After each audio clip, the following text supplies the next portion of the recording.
আসসালামু আলাইকুম ওয়া রাহমাতুল্লাহি ওয়া বারাকাতুহু। সুপ্রিয় দর্শক, আশা করছি মহান রব্বুল আলামিনের অশেষ রহমতে আপনারা সকলে অনেক ভালো আছেন। তো দর্শক, মাহবুব নামে একদিনই ভাই আমাদের মাঝে প্রশ্ন করেছেন এবং অত্যন্ত ব্যতিক্রম একটি প্রশ্ন করেছেন আমাদের মাঝে। আমি জানি না মানুষ এরকম প্রশ্ন আমার কাছে কেন করে, তবে প্রশ্নটি উনি যেটি করেছে সেটি হচ্ছে, উনি জানতে চেয়েছে যে মুহতারাম শায়েখ, আমি শুনেছি যে মহিলারা স্বামী ছাড়া এবং ছেলেরা স্ত্রী ছাড়া কোন তিনজন ব্যক্তির সাথে নাকি সহবাস করতে পারবে। তো সেই তিনজন ব্যক্তি কে? যদি আমাকে সেই তিনজন ব্যক্তি সম্পর্কে একটু বিস্তারিত জানাতেন, বা কোরআন হাদিসে কি এরকম কোন কথা উল্লেখ আছে, যদি আমাকে এই বিষয়ে বিস্তারিত জানাতেন তাহলে অনেক উপকার হতো। তো ধন্যবাদ প্রিয়দিনী ভাই, আপনি অত্যন্ত গুরুত্বপূর্ণ একটি প্রশ্ন করেছেন আমাদের মাঝে।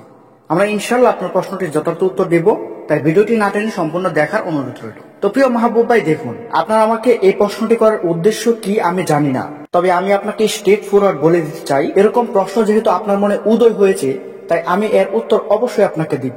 কিন্তু এর আগে আমি আপনাকে কিছু নসিহত করতে চাই।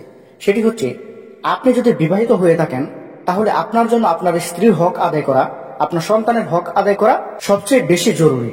আপনি এছাড়াও অন্য বিকল্প পদ্ধতি কেন খুঁজবেন?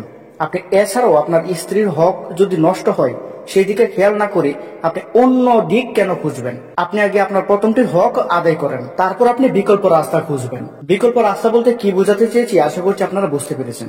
বিকল্প রাস্তা হচ্ছে, একজন ছেলে 4টি বিয়ে করতে পারবে যদি সে প্রথম স্ত্রীর ভরণ পোষণ ভালোভাবে দিতে পারে।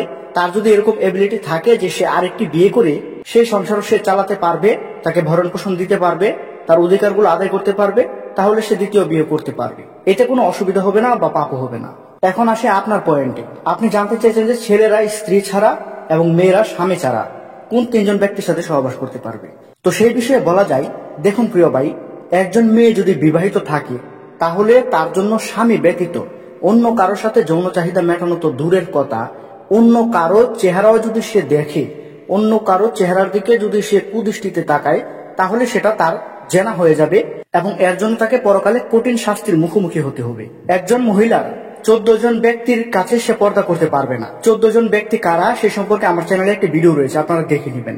এবং ওই মহিলাটি সেই 14 জন ব্যক্তি ব্যতীত অন্য কারোর সামনে তার পর্দা করতে হবে, পর্দা করে যেতে হবে।